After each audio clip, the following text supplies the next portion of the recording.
Bonjour, bonsoir, chers internautes, téléspectateurs, téléspectatrices, auditeurs, auditrices. Comme d'habitude, chaque semaine, le magazine économique et le rendez-vous économique à la radio et à la télévision est bien sûr disponible sur Internet. Comme vous savez, l'actualité mondiale est dominée par les élections américaines. Et pour discuter de cette élection, nous allons nous rendre à Santo Domingo pour parler de Washington qui va occuper la Maison-Blanche. Notre cher ami Henri Ebra, qui était avec moi, se rappelle récemment pour discuter des élections dominicaines, il est définitivement un spécialiste en élections.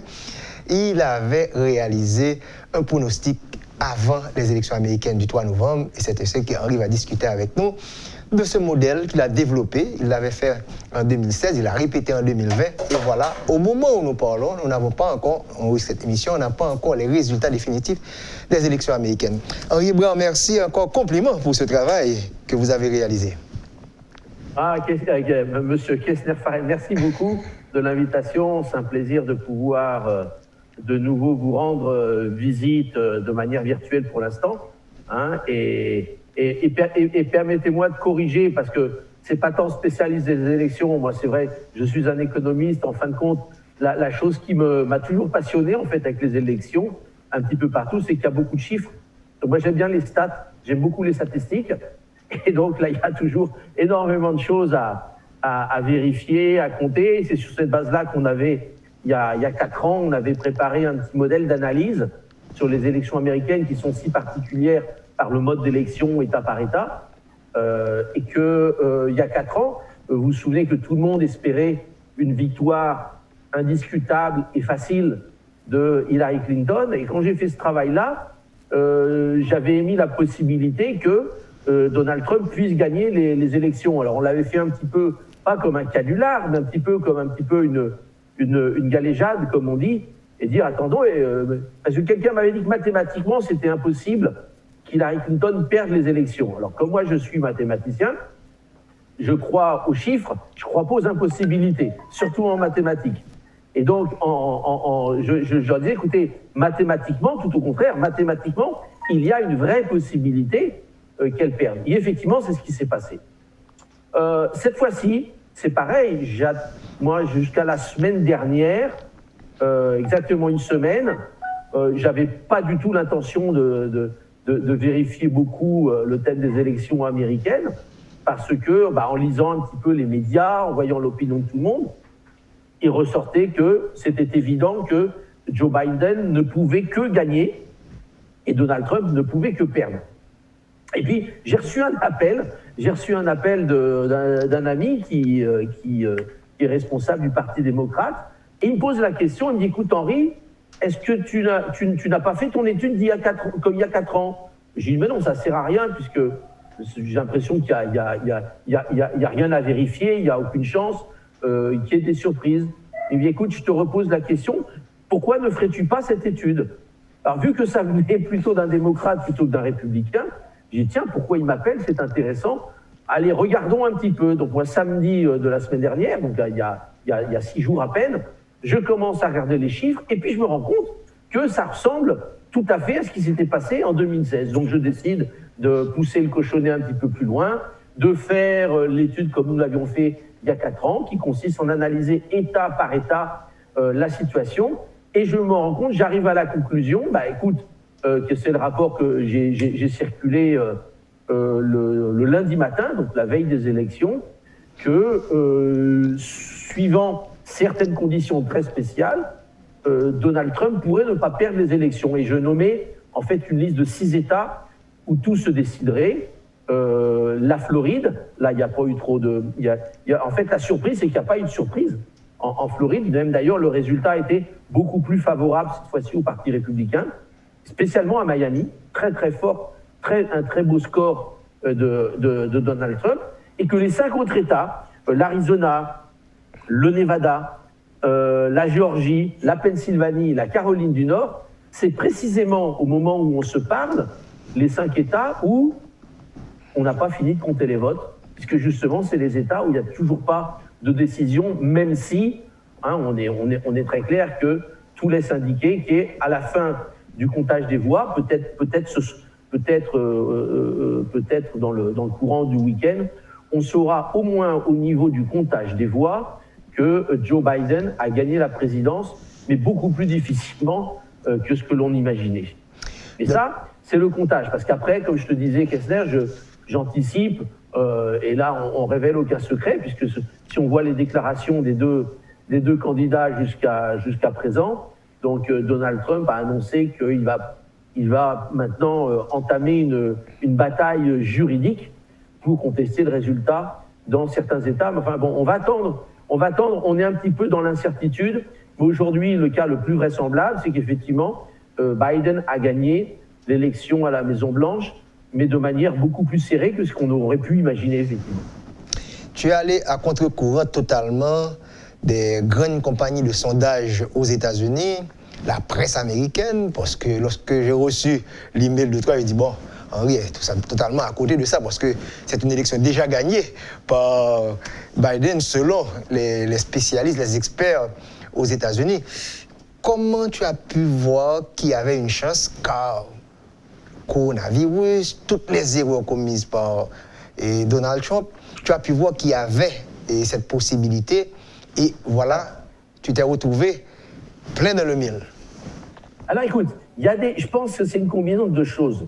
Il y a des raisons structurelles, c'est-à-dire comment est structuré le vote aux États-Unis, comment se réalise l'élection à la présidentielle, qui est très particulière, qui est très différente de ce que l'on voit généralement dans d'autres pays, mais qui correspond également, je pense, à comment se sont construits les États-Unis, qui sont une fédération d'États qui, chacun ont un petit peu leurs règles, etc. Donc ça explique un petit peu comment se font les choses. Et puis la deuxième chose, effectivement, une combinaison d'événements contradictoires.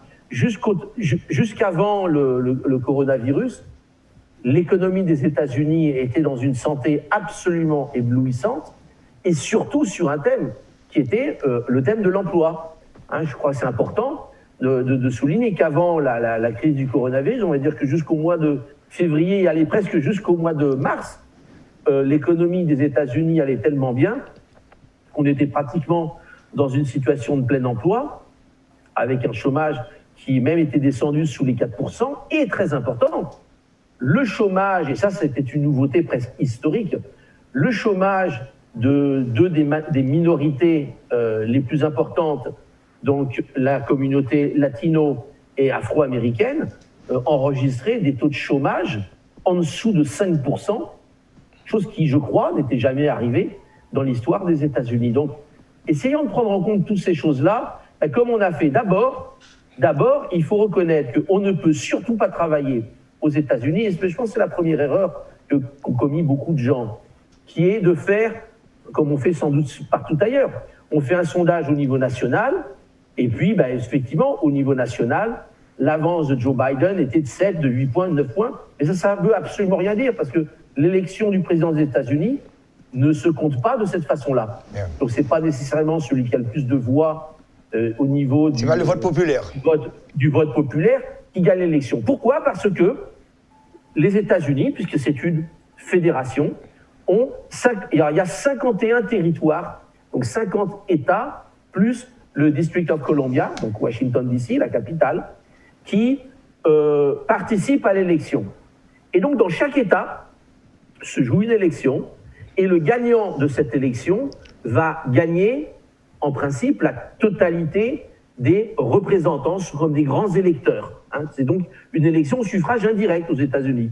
Donc tu votes dans ton État, le parti qui gagne l'élection gagne les grands électeurs. Alors ça, c'est la règle dans 49 des 51 démarcations. Il y a 2 démarcations relativement petites, le Maine et je crois le Nebraska, où il n'y a pas cette règle qu'on appelle en anglais le winner take all. Le gagnant rafle la mise. Là, il y a une combinaison au niveau de l'État, au niveau des districts, donc des circonscriptions. On ne va pas rentrer dans ce détail. Mais en essence, voilà ce qui se passe.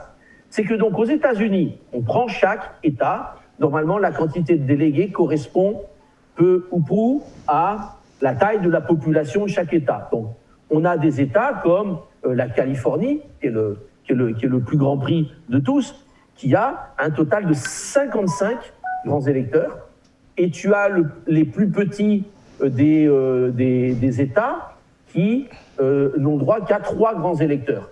Donc, c'est pour ça qu'on est obligé de compter État par État, parce qu'il y a des États qui sont plus grands. Les 4 plus grands, qui sont tous ceux qui ont plus de 20 délégués, c'est bien sûr la Californie, c'est 55. Après le Texas, 38. Et ensuite, New York et Miami, qui font 29 délégués. Au total, si on additionne tous les délégués des 51 démarcations, on parle donc de 538 grands électeurs.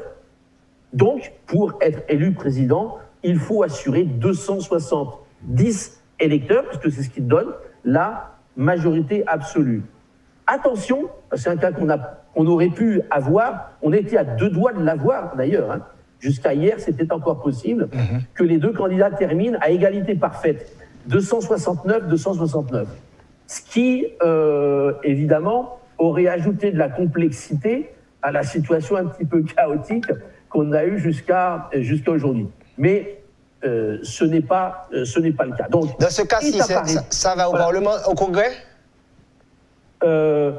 Alors, dans ce cas-là, si je ne me trompe pas, si je me souviens bien de ce que j'ai lu, dans ce cas-là, quand une inégalité parfaite qui est arrivée, je crois, en 1800 ou 1804, donc il y a très longtemps, ce qui est prévu, c'est que donc, dans un cas, il y a la Chambre des représentants, qui est l'équivalent de la Chambre des députés, élit le président, et je crois que le Sénat élit le vice-président. Ah, ok. je crois que c'est ce qui est prévu. Bon, heureusement, on n'est pas rentré dans cette situation-là. De toute façon, si vous voulez des complexités, là, on va en avoir suffisamment, puisque ça risque d'aller peut-être même jusqu'à la Cour suprême des États-Unis, cette décision. Donc, mais revenons à la mathématique et à l'arithmétique de tout ça. Donc, 538 délégués, chaque État, il y a des États donc à 3 délégués, et ça va donc jusqu'au plus grand, qui est la Californie, 55. Et là, ce qui est intéressant, c'est que si tu gagnes une démarcation, que tu gagnes avec 1 voix d'avance ou 100 000 voix ou 1 million de voix d'avance, c'est exactement pareil, puisque les délégués ne sont pas distribués à la proportionnelle. Donc, un État comme la Californie, qui comme New York, est un État qui est absolument et complètement démocrate. Le parti démocrate gagne avec 30-35 points d'avance toujours en Californie ou à New York. Fait que donc, ces États-là, pratiquement les républicains, ils perdent même pas le temps de faire campagne là, parce que ça sert absolument... Tu peux perdre 90-10 ou 60-40 ou 51-49, c'est exactement pareil. Donc, il y a des États où, en fait, il n'y a pas grand-chose à rechercher. Et c'est ça un petit peu la méthodologie que j'ai appliquée. C'est de regarder, en fait, tu as 38 et 141 démarcations dans lesquelles, historiquement, il n'y a jamais de surprise. Ce sont des États qui sont soit vraiment démocrates, soit vraiment républicains. Quand tu fais ce décompte-là, et ça c'est intéressant, et ben, tu te rends compte que déjà tu as donc 365 des 538 délégués qui de toute façon sont déjà prédéterminés. Il y en a 200 pour le Parti démocrate et 165 pour le Parti républicain. Donc, ce qui veut dire que, avant pratiquement de commencer l'élection, les compteurs, ils sont déjà 200 du côté démocrate et 165 du côté républicain, parce qu'on a 38 États où, en principe, il ne devrait pas y avoir de surprise. Toutefois, et permettez-moi de commenter ce point-là, parce que dans ces États-là, il y a peut-être un seul État où il y avait, du côté démocrate, un petit espoir de causer l'énorme surprise, qui en plus de surprise, aurait, on va dire, déterminé le sort de l'élection le mardi soir. C'est le cas du Texas. Oui. Le Texas, qui est donc le deuxième État le plus important en termes de délégués, puisqu'il rapporte 38 délégués, c'est-à-dire il pèse pratiquement presque 13 États à simplement 3 délégués. Bon, au Texas, il y avait l'espoir des démocrates de pouvoir l'emporter au Texas. Et c'est ce que montraient d'ailleurs certains sondages. Certains instituts de sondage donnaient d'ailleurs le Parti démocrate gagnant. Et ça aurait été un coup de tonnerre pour la politique américaine, parce que c'est un État qui est vraiment très clairement républicain. Bon, cette surprise ne s'est pas produite, et d'ailleurs l'écart qu'il y a eu fait que c'est possible que dans peut-être que dans 4 ans, il y aura peu de chances encore que ça change. Mais l'évolution démographique, l'évolution culturelle, l'évolution économique fait que, effectivement, un État qui aujourd'hui est sûr d'un côté ou sûr de l'autre, demain peut passer dans le camp de ce qu'on appelle les swing states, ou les États pivots, je crois que c'est le mot qu'on utilise en français. Donc, il y a 13 États. Ce sont les 13 États qui ont causé la défaite, il y a 4 ans, de Hillary Clinton, et qui, cette fois-ci, auraient pu, et toi, je parle au conditionnel, parce que j'assume parfaitement que l'élection au niveau des voix, s'il n'y a pas eu de... Et moi, ce sera la justice de terminer ça. Enfin, d'un point de vue mathématique et arithmétique, il est clair pour moi aujourd'hui que donc Biden aurait effectivement gagné l'élection. Donc il y a 13 États qui sont en fait les seuls 13 États où ça vaut le coup de passer du temps à regarder attentivement. Et donc dans ces 13, on peut les ouvrir en 2 groupes. Il y en a 4 qui ont été gagnés il y a 4 ans par Hillary Clinton, et donc 9 qui ont été gagnés par Donald Trump. Donc j'ai séparé ces 2 groupes. J'ai regardé les 4 qui ont été gagnés par Hillary Clinton, et donc a priori, on pourrait penser, s'ils ont été gagnés il y a 4 ans par Hillary Clinton, et que cette fois-ci, on pense tous que Biden avait encore plus de chances de gagner, normalement, ces 4 devraient être gagnés facilement. Cependant, dans ces 4-là, on a regardé ces 4, on parle du Colorado, du New Hampshire, de la Virginie et, tiens donc, du Nevada. Qu'est-ce qui se passe? C'est que le Nevada, il y a 4 ans, Hillary Clinton l'a gagné à la surprise de tous. C'est-à-dire c'est un État que normalement aurait dû déjà gagner il y a 4 ans Donald Trump. Et il ne l'a pas gagné. Donc, moi, prudemment, en regardant les enquêtes d'opinion, et ça c'est important, parce que beaucoup de gens dans la presse principale se sont trompés et ont assumé, ont laissé croire que comme on ne parlait que d'enquêtes au niveau national, il n'y en avait pas au niveau des États. S'il n'y en avait pas au niveau des États, j'aurais jamais pu faire cette étude.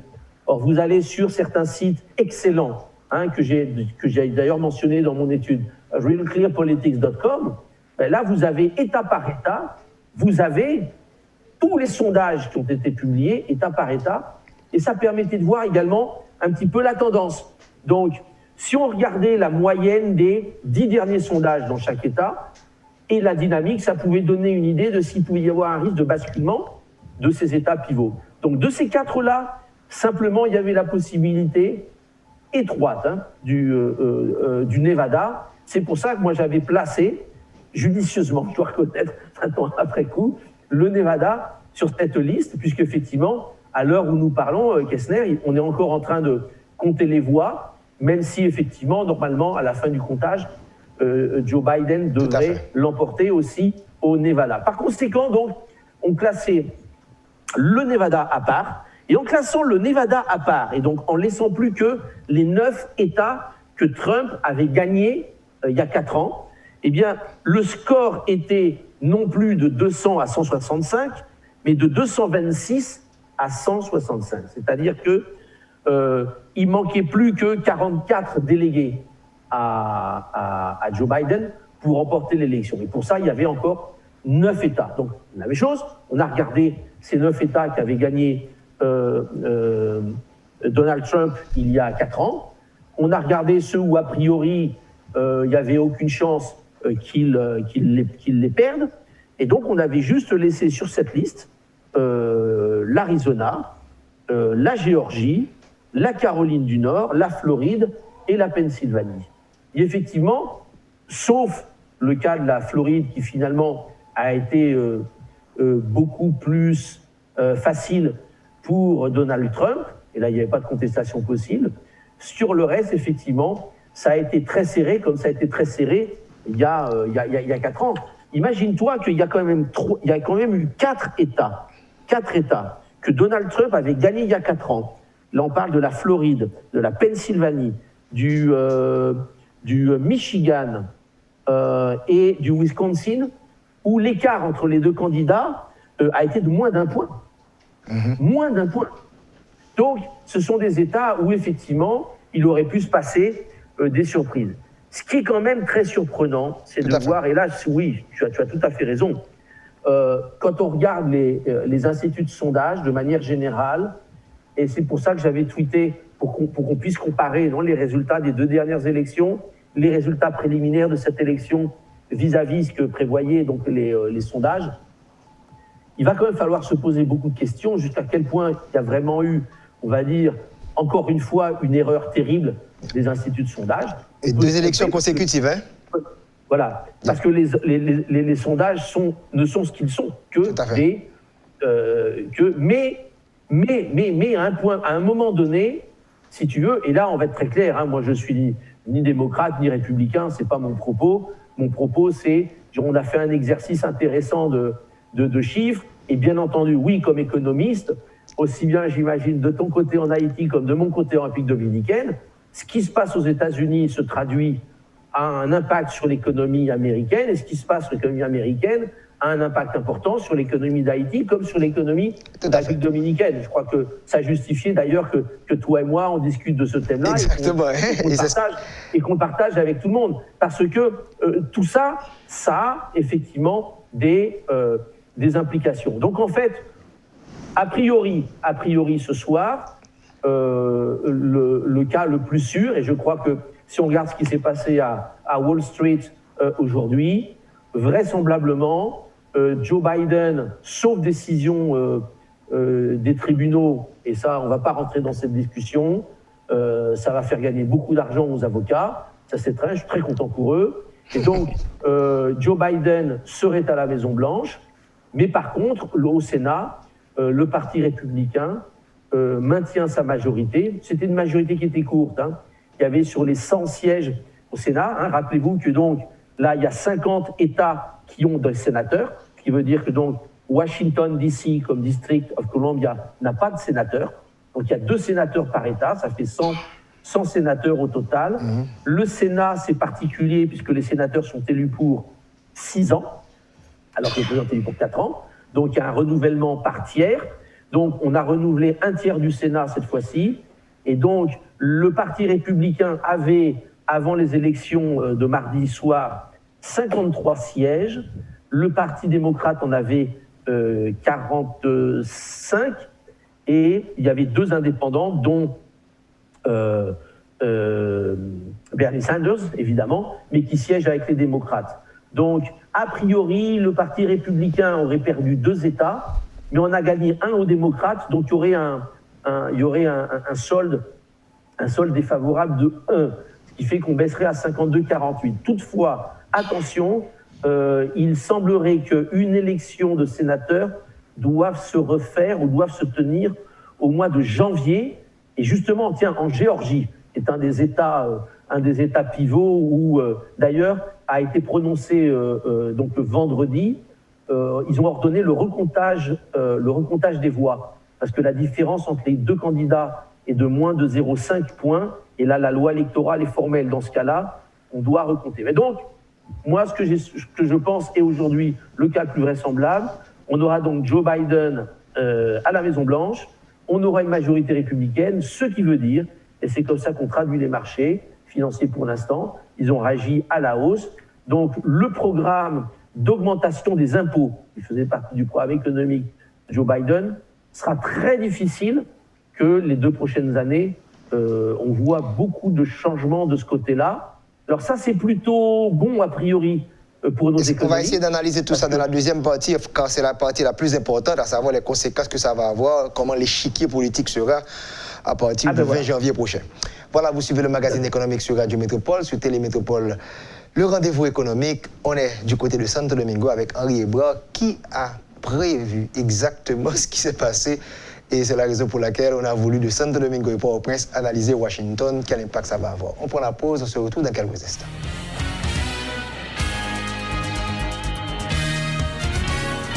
Vous suivez le magazine économique sur Radio Métropole, le 100.1, sur Télémétropole, le rendez-vous économique. Cette émission sera disponible ensuite sur Internet. Et vraiment, beaucoup d'informations. Nous analysons l'échiquier politico-électoral américain. Et je dois te dire, Henri, que nous avons un confrère ici qui s'appelle Georges Michel. Et je suis sûr qu'il sera très satisfait parce qu'il connaît bien également cet échiquier. Essayons d'analyser cette situation, Henri. Voilà Donald Trump qui se retrouve après coronavirus dans une situation, je pourrais dire, terrible. Et tu as bien souligné ce qui a été fait dans l'économie. Définitivement, on doit conclure que les Américains votent avec leur poche. Et tu as bien dit que non seulement les Noirs et les Latino-Américains ont bénéficié, on pourrait dire, de travail qui avait été d'abord avec Obama et qui s'est poursuivi avec Trump. Parfois, on donne beaucoup de crédit également aux politiciens et à l'économie américaine, mais on sait que c'est une économie dominée en particulier par le secteur des affaires. Mais quand même, lorsque ça passe mal, on peut perdre une élection. Que Donald Trump ait pu quand même gagner cette élection, il y a vraiment des conclusions à tirer. Comment avoir près de 70 millions de personnes à choisir Donald Trump après 4 ans, parfois d'erreurs, un type totalement anormal qui a commis parfois des bêtises, on pourrait dire, car vous avez vu comment la presse dominicaine et américaine, cette semaine, jeudi en particulier, a coupé même l'intervention de M. Trump à la Maison-Blanche, estimant que les faits n'étaient pas réels.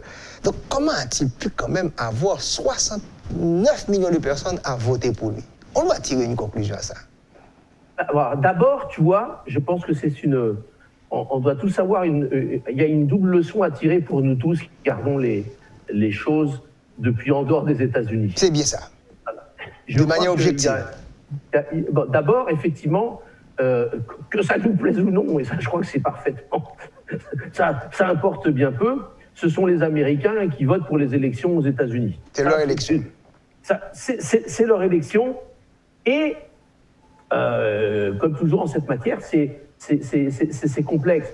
Moi, je crois, si tu veux, que le Parti républicain a gagné ces élections-là et Donald Trump a perdu.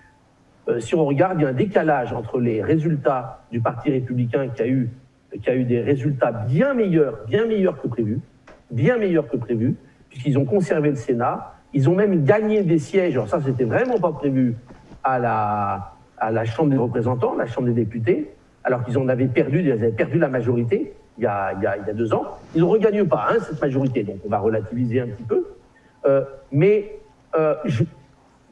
Tu vois, on regarde, j'ai parlé avec certaines personnes pour essayer de comprendre, il y a 2 États où on pensait vraiment et qui auraient pu être décisifs, qui auraient pu changer la phase du résultat. L'Arizona et la Géorgie. Pourquoi en Arizona, Donald Trump perd? Et toi, je ne dis pas le Parti républicain, là je dis Donald Trump, et pourquoi en Géorgie, il perd également, alors que normalement, ce sont, on va dire, 2 États qui sont clairement des États républicains. En Arizona, rappelez-vous, Donald Trump a eu beaucoup de problèmes, de relations très difficiles avec l'ancien candidat, John McCain, et donc après John McCain est mort, il a été interdit à Donald Trump d'aller aux funérailles, puisqu'il avait une très mauvaise relation avec la famille. Et d'une certaine manière, je crois que donc la veuve de McCain a appelé à voter républicain à toutes les élections, sauf à l'élection présidentielle.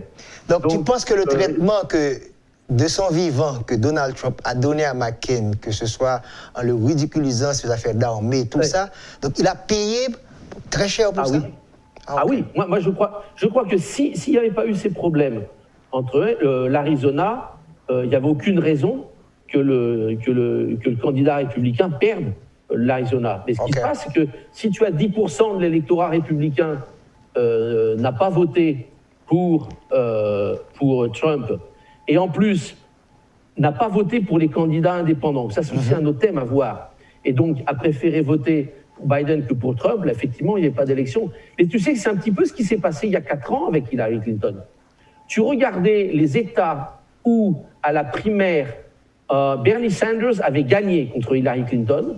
Et ce sont des États dans lesquels Hillary Clinton n'a pas pu faire le plein des voix des démocrates. Et c'est d'ailleurs les États dans lesquels les candidats du Green Party, du Parti libéral, qui sont donc tous les autres candidats qui existent, mais dont personne n'a jamais parlé. On n'a jamais entendu parler de candidats en dehors de Joe Biden et de Donald Trump, alors qu'il y en avait, effectivement, peu, il y en avait.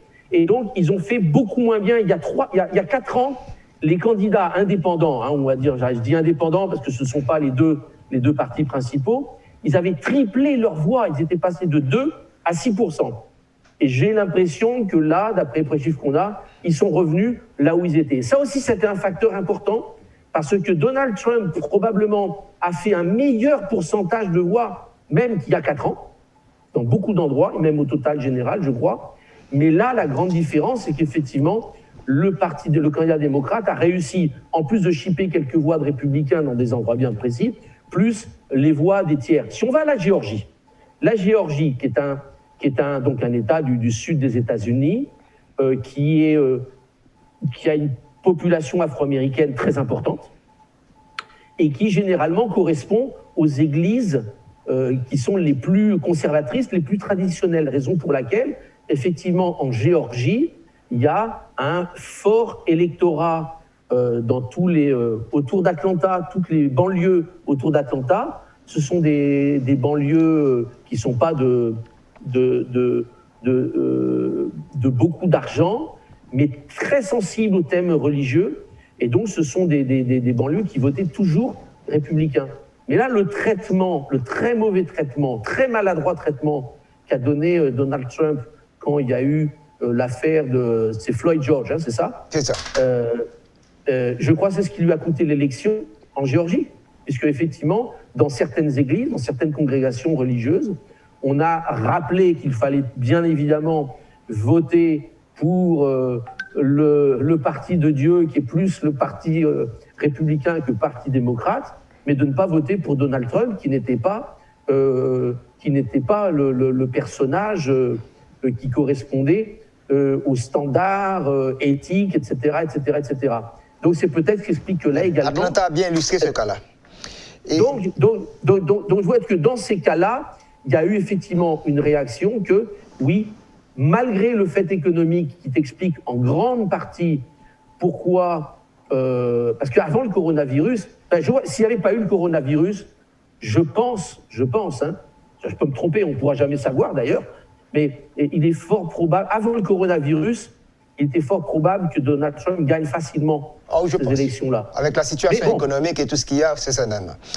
Même si Kessner, il faut bien reconnaître, et ça je crois, aussi bien l'économie haïtienne que l'économie dominicaine, on a beaucoup bénéficié. Rappelons-nous qu'une des grandes surprises du Covid, ça a été que, loin de voir un effondrement des transferts, les remessas, comme on les appelle ici à Saint-Domingue, on assistait à tout le contraire.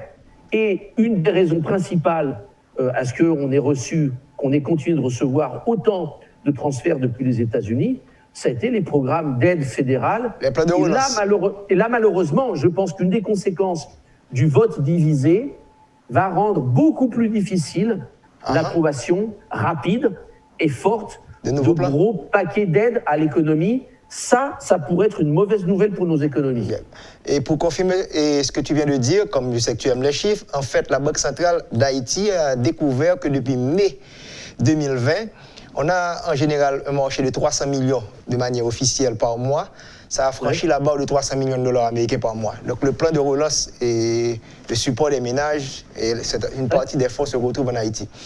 Mais, donc ça, c'est un point qu'il faudra suivre. Toi, c'est sûr. Ça, je pense que ça pourrait avoir un petit impact sur nos économies. De la même façon, il est fort à parier que comme donc ils n'arriveront pas non plus à approuver un programme fiscal, donc le déficit tellement grand des États-Unis, qui était déjà grand avant le Covid, encore plus grand après le Covid, ne pourra pas être corrigé.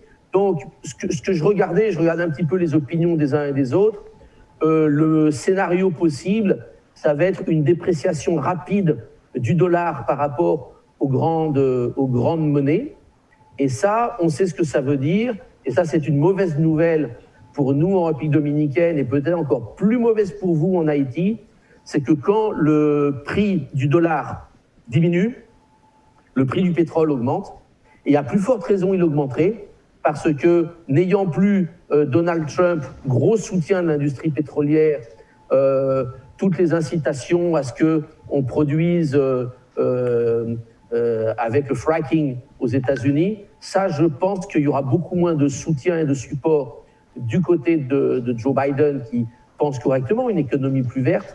Donc, on pourrait éventuellement avoir comme impact dérivé de ce nouveau scénario que sauf si l'économie, évidemment, globale continue de mal aller, il est fort probable que les prix du pétrole montent, soient plus hauts à cause de ce qui s'est passé sur les élections américaines. Donc il y a une réaction, je pourrais dire. Nous allons prendre une deuxième pause, on se retrouvera dans la dernière partie pour voir l'impact de ce qui se passe aux États-Unis, ces élections sur la zone, la Caraïbe et bien sûr l'île, Haïti et la République dominicaine.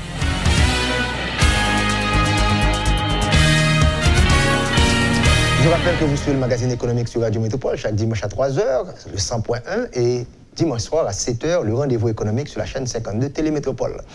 On est encore du côté de Santo Domingo cette semaine, après avoir analysé avec notre ami Henri Ebras ce qui s'est passé dans les élections dominicaines, on se rappelle très bien, durant l'été. Maintenant, on est aux États-Unis, une année 2020, dominée par, bien sûr, Covid, mais également des élections très importantes. Henri, tu as fait une analyse me disant que Donald Trump a perdu les élections, le Parti républicain a gagné en capital politique. C'est une forte déclaration. J'essaie de voir sur le plan socio-démographique comment interpréter tout ça. On a pu voir les rouges et les bleus, à savoir rouge et républicain, bleu démocrate, la carte que le monde est en train d'observer ces jours-ci. Chaque jour, on envoie cette carte. Mais est-ce qu'on ne pourrait pas, et tu as analysé en Géorgie, est-ce qu'on ne pourrait pas conclure le rouge rural versus le bleu urbain, le rouge avec les blancs, et parfois très conservateurs, qu'on a pu découvrir. Les démocrates ont la garantie d'avoir les Afro-Américains, les Latinos, mais les Latinos sont divisés parfois. Qu'est-ce que ça va avoir comme conséquence sur l'échiquier politique, cette Amérique divisée totalement, et que Donald Trump a pu utiliser? Tu sais, je crois qu'en fait, on est en train de se rendre compte que, comme dans beaucoup d'endroits, on le voit en Europe, hein, la ligne de fracture politique a changé complètement. Que le traditionnel clivage, les traditionnels clivages droite-gauche, par exemple, veulent plus dire grand-chose. Aujourd'hui, la ligne d'opposition en Europe, c'est plutôt souverainiste contre mondialiste. C'est ça. Et là, on a retrouvé un petit peu, je pense, avec un candidat comme, et un président comme Trump, qui est davantage trumpien, si je peux me permettre, que républicain. On voit que le discours, c'était un discours qui a été très clairement, qui va en opposition à ce qu'est cette globalisation, cette mondialisation que nous avions jusqu'au coronavirus, qui, je pense, beaucoup de choses qui se sont passées avec le coronavirus obligent à réviser un petit peu la manière comment la globalisation, la mondialisation a été faite. Comme le coronavirus, on est encore en plein dedans, malheureusement. Je ne sais pas quand est-ce qu'on pourra un petit peu mieux voir et comprendre comment les choses évoluent. Mais je crois que, si tu veux, le clivage traditionnel qu'il y avait a bougé. D'ailleurs, regarde une chose. Regarde, par exemple, le cas de la Floride, où on pensait que plus il allait y avoir l'arrivée de nouveaux latinos, plus spécialement dire vénézuéliens, colombiens, dans ce cas-là, allait favoriser le candidat démocrate. En fait, on se rend compte tout à fait le contraire. Le sud de la Floride en particulier. Oui, tout à fait. Regarde, alors, je pense que... Alors, j'ai pas les chiffres exacts, mais ce sera passionnant de regarder tout ça. Et là aussi, les sondages se sont plantés, pas tous, mais assez plantés monumentalement. Tu regardes le condado de Dade, hein, donc Miami. Miami-Dade. Il y a 4 ans, Miami-Dade, il y a 4 ans, Hillary Clinton gagne avec pratiquement 30-40 points d'avance. Il semblerait que cette fois-ci, Joe Biden termine avec simplement 7 points d'avance. Waouh. Qu'est-ce qui s'est passé? Il semblerait, et ça, j'ai alterné entre suivre CNN et Fox. On voit que très clairement, ils n'avaient pas l'air de lire la même élection. Ça, c'est pas une surprise. C'est intéressant d'écouter les deux pour essayer de se faire une meilleure idée, hein, de ne pas écouter qu'un son de cloche. Les médias rouges et bleus. Ah oui, très clairement. Très clairement. C'est de voir qu'en fait, une leçon à tirer peut-être qu'un des bénéfices que tirera le Parti républicain d'avoir eu un jour Donald Trump comme président et candidat, c'est que quelque part par là, Trump a su parler aux Latinos. Yeah. Mais les revenus remontent également, les revenus ont amélioré. Oui, oui, il a. Et je pense, alors ça, il faudra voir, parce que il y avait un des espoirs qu'avaient les républicains et les gens qui analysaient un petit peu les chiffres. Ils pensaient que la progression que arriverait à obtenir Donald Trump chez les latinos et évidemment chez les afro-américains, il y avait beaucoup de place, hein, parce que quand tu pars d'à peine 9 ou 10%, a priori, tu peux que progresser. Mais finalement, bon, ça n'a peut-être pas été suffisant parce qu'en même temps, Donald Trump a perdu dans certains groupes sociologiques plutôt blancs et même chez les propres républicains. Donc ça, c'est des choses qui seront intéressantes à préanalyser. Mais je crois que, et là, j'en viens un petit peu à l'impact pour nous sur l'île et de manière générale. Donald Trump avait pris, alors c'est le seul dirigeant occidental qui avait pris une position très ferme vis-à-vis de la Chine. C'est le seul qui avait... Laissez-moi vous donner le menu et vous allez répondre à tout ça. Et le multilatéralisme démocrate versus l'unilatéralisme trumpien, comme tu as si bien dit, le protectionnisme, mais mettons également le changement climatique, les accords de Paris, Trump avait laissé tout ça. On pense que Biden, s'il gagne, va y retourner. Le comportement de Trump par rapport... il signera les accords de Paris. Je ne suis pas certain que ça change grand-chose sur la posture réelle des États-Unis. Ils continueront de faire, parce que bon, je pense que c'est... et que ça nous plaise ou non, je crois que ça importe bien peu. Je crois qu'ils feront ce qu'ils considèrent être de leur intérêt. J'aimerais ajouter également l'OMS que Trump a abandonné et que certainement, je suis sûr que Biden va y retourner s'il gagne. L'Irak, l'accord nucléaire, Corée du Nord, la Chine. Donc, je vous donne ça dans le menu pour terminer. Quel changement qu'on va avoir? Est-ce dans le fond ou dans la manière? Est-ce que vraiment les Américains ont un changement radical? Le Venezuela, j'ai oublié d'y mettre. Oui, tu sais, très clairement, je pense qu'il y aura un changement cosmétique dans le discours, etc. Je ne suis pas certain, dans le fond, qu'il y ait de gros changements. D'ailleurs, je vais te dire très clairement, si je regarde l'intérêt de la République dominicaine dans tout ça, j'espère d'ailleurs que ça ne signifie pas de très très gros changements. Par exemple, sur une chose que nous espérons tous, suite à ce qui s'est passé avec le coronavirus. C'est la relocalisation dans la région de beaucoup d'industries qui étaient parties en Asie. Ça, très clairement, il y avait un mouvement. Je ne suis pas sûr que le fait d'avoir Biden ou Trump à la Maison-Blanche soit un facteur qui soit suffisamment important pour changer cette dynamique-là, parce que c'est sûr qu'un des espoirs que moi j'ai pour notre région, et là on s'inclut tous dans la région, et je crois à plus forte raison d'ailleurs, Haïti avec ses zones franches et avec les États-Unis, je pense que ce qui nous convient effectivement, c'est qu'il y ait toujours le multilatéralisme, c'est ce qui convient le mieux à nous comme pays, ça permet d'avoir des relations un petit peu plus équilibrées. Par contre, effectivement, il s'agirait que ce qui était prévu, c'est que beaucoup de business qui étaient partis vers l'Asie, qui étaient partis vers la Chine, puissent revenir dans la région, parce que ça voudrait dire qu'effectivement, des pays comme Haïti ou la République dominicaine pourraient profiter évidemment de cette réorganisation des chaînes mondiales. Ça, je pense que ce sera davantage dû, bien sûr, au coronavirus, plus qu'à ce qui va se passer ou pas se passer avec les élections américaines. Donc, c'est ce que j'espère, parce que là, effectivement, ça nous permettrait de compenser le très mauvais côté, évidemment, qui va rester pendant pas mal de temps avec le coronavirus, c'est que l'industrie touristique, au niveau global, elle ne va pas se récupérer très rapidement.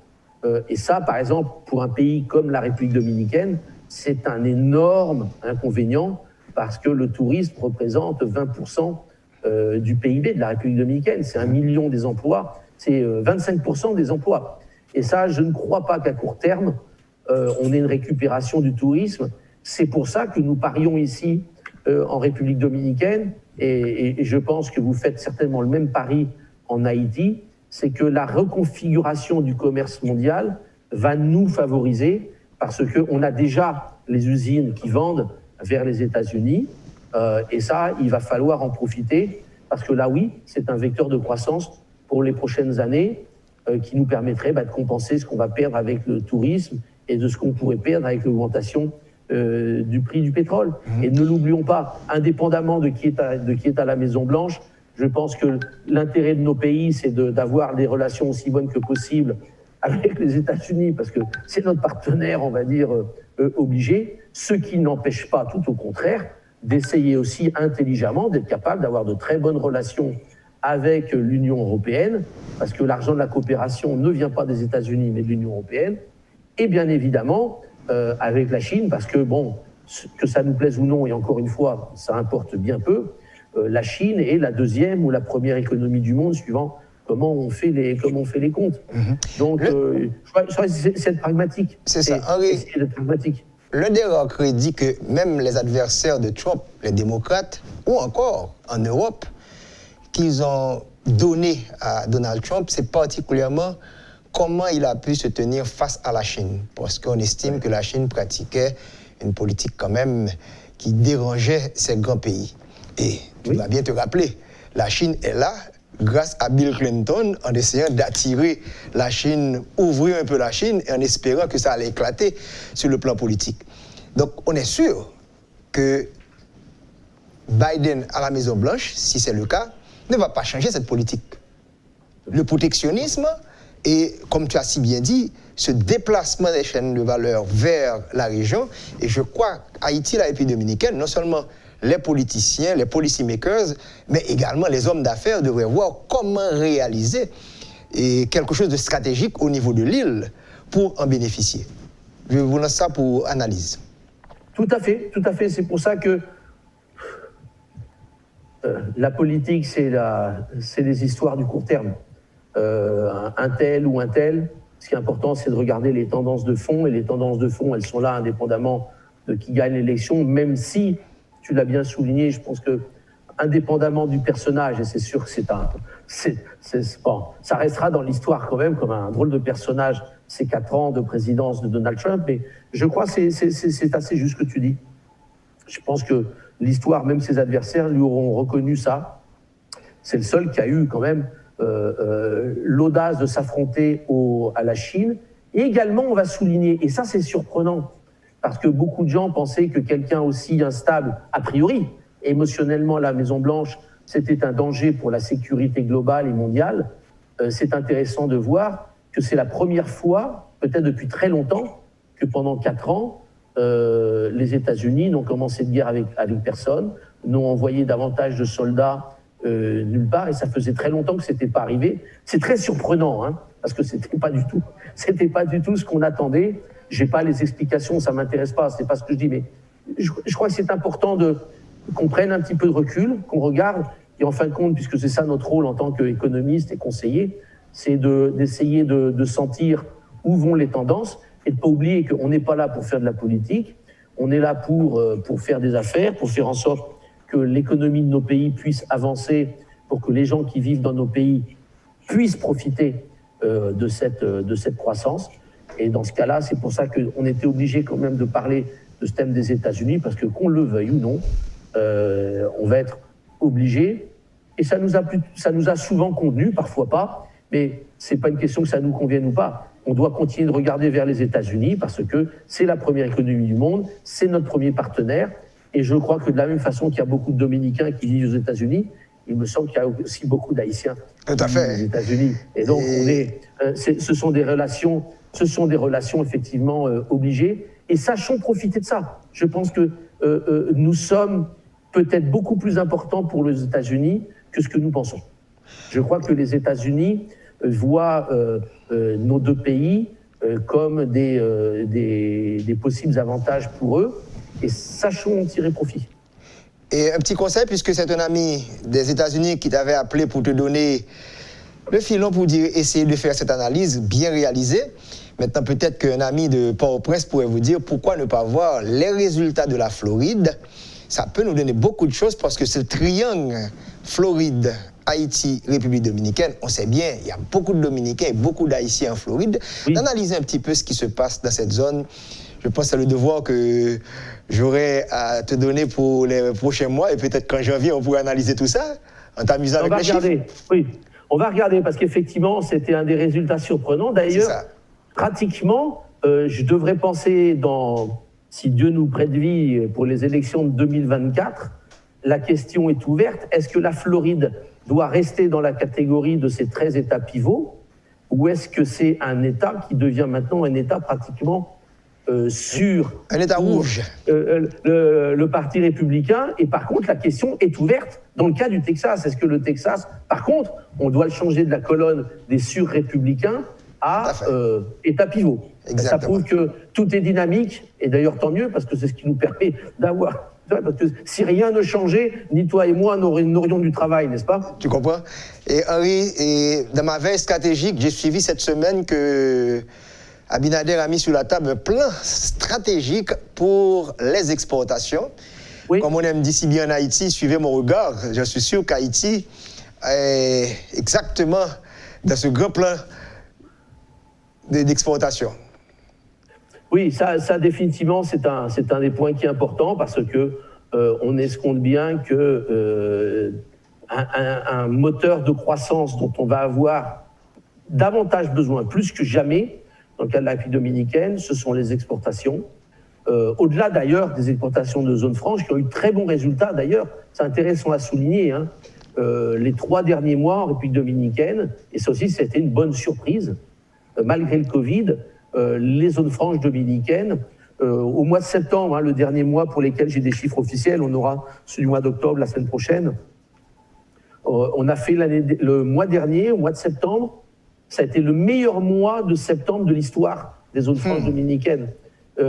Plus de 500 millions de dollars d'exportation au mois de septembre. C'est la première fois qu'on dépassait les 500 millions. Croissance à 2 chiffres, hein, ça faisait un petit peu plus de 10%. Et c'est intéressant. Et tu sais, Kessner, et c'est un petit peu la conclusion, tout ce qui s'est passé en 2020 nous montre que notre travail en tant qu'économiste, il faut qu'on l'aborde avec beaucoup de prudence, beaucoup d'humilité. C'est très difficile de faire des projections. Hein. Qui aurait pu imaginer en fin d'année dernière, hein, je me souviens, fin 2019, qu'est-ce qui va se passer en 2020? Qui aurait pu penser que l'année 2020, il se passe tant de choses? Et tu sais quoi, Kessner, ça n'a pas fini.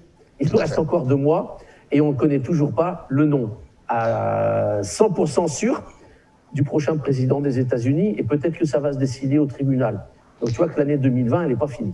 Que Dieu nous prête vie en 2020 et qu'on puisse se voir en 2021 pour analyser les perspectives haïtiano-dominicaines.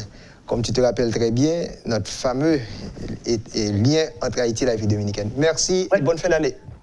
Non, merci beaucoup à vous, bonne fin d'année. Puis écoutez, j'espère qu'on pourra tous terminer aussi bien que possible l'année 2020. Et puis qu'à ce moment-là, 2021 devrait être l'année de la récupération. Donc une bonne année à vous tous, une bonne fin d'année. Merci beaucoup de vos invitations et j'espère qu'on continuera de renouveler ça avec la même fréquence l'année prochaine. Merci beaucoup, Kessner. Bonjour à tous là-bas en Haïti. Merci bien. Voilà, c'était là le rendez-vous économique et le magazine économique. Ciao, à la semaine prochaine.